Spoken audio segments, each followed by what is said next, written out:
Recep Tayyip Erdogan, वो शख्स जो पिछले 17 सालों से तुर्की की सत्ता पर काबिज है, कभी प्रधानमंत्री के तौर पर तो कभी राष्ट्रपति के तौर पर। किसी न किसी रूप में वो तुर्की की सत्ता के शिखर में बने हुए हैं, मगर अब उनकी कुर्सी डोलने लगी है और सत्ता हाथ से जाने का डर सताने लगा है। एर्दोआन इस खौफ में है कि आने वाले वक्त में राष्ट्रपति का पद छीन लिया जाएगा।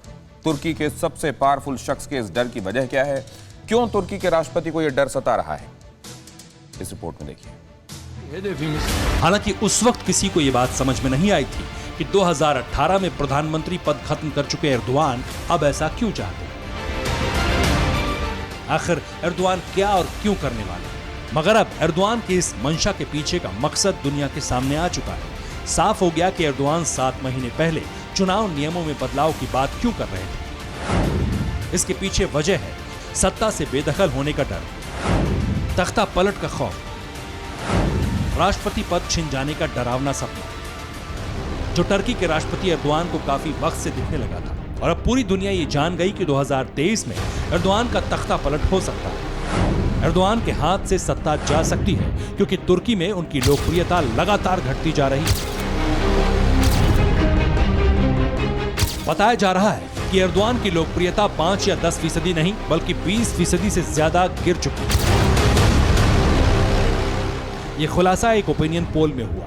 ये ओपिनियन पोल दिखाता है कि अगर आज तुर्की में चुनाव होते हैं तो एर्दोआन की पार्टी यानी एके सत्ता में वापसी करेगी या नहीं। ओपिनियन पोल में एर्दोआन की पार्टी एके को 31 से 33% वोट मिले, जबकि साल 2018 में हुए चुनाव में उसे तकरीबन 43% वोट मिले थे। एके पार्टी की सहयोगी राष्ट्रवादी एमएचपी पार्टी के वोट प्रतिशत में भी कमी देखी गई। साल 2018 में उसे 11% वोट मिले थे, लेकिन ओपिनियन पोल में 8 से 9% वोट ही मिले।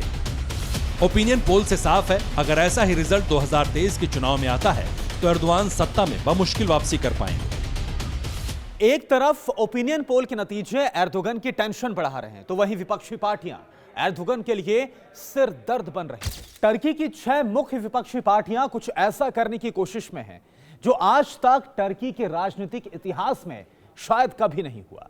दरअसल एर्दोगन और उनकी पार्टी को सत्ता से उखाड़ फेंकने के लिए टर्की के 6 मुख्य विपक्षी दल एक साथ आ गए हैं और एक रणनीति पर काम कर रहे हैं जिससे एर्दोगन पर दबाव बढ़ने लगा है। हाल ही में इन 6 विपक्षी पार्टियों ने एक बैठक भी की। बैठक में तय किया गया कि 2021 के आखिर तक साप्ताहिक बैठकें होंगी जिसमें एर्दोआन को हराने की रणनीति पर चर्चा होगी।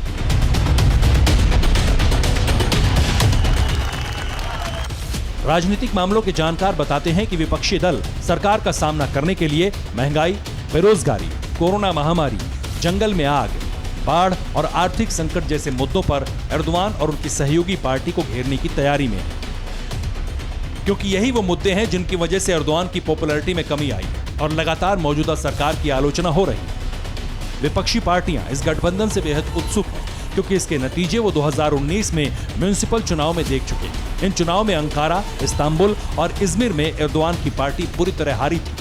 ये तीनों तुर्की के सबसे बड़े और अहम शहर हैं। यही करिश्मा 2023 में दोहराने की उम्मीद है।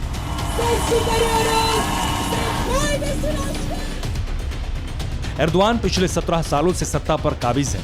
पहले 2003 से 2014 तक प्रधानमंत्री के तौर पर और फिर 2014 के बाद राष्ट्रपति के तौर पर। 2018 में उन्होंने संविधान में फेरबदल कर तुर्की से प्रधानमंत्री का पद ही खत्म कर दिया और सारी शक्तियां राष्ट्रपति को दे दी गईं। पिछले 17 सालों में तुर्की में एर्दोआन का वन मैन शो जारी है, लेकिन एक्सपर्ट्स मानते हैं कि अगर विपक्षी गठबंधन एर्दोआन पर निशाना साधता रहा और अपनी नीतियों को लेकर जनता को जागरूक करने में कामयाब रहा तो वो सत्ता में आ सकते हैं और एर्दोआन राज तुर्की में खत्म हो सकता है। Bureau report, TV9 Bharatvarsh. परवाह देश की, सोमवार से शुक्रवार रात 10 बजे TV9 भारतवर्ष पर।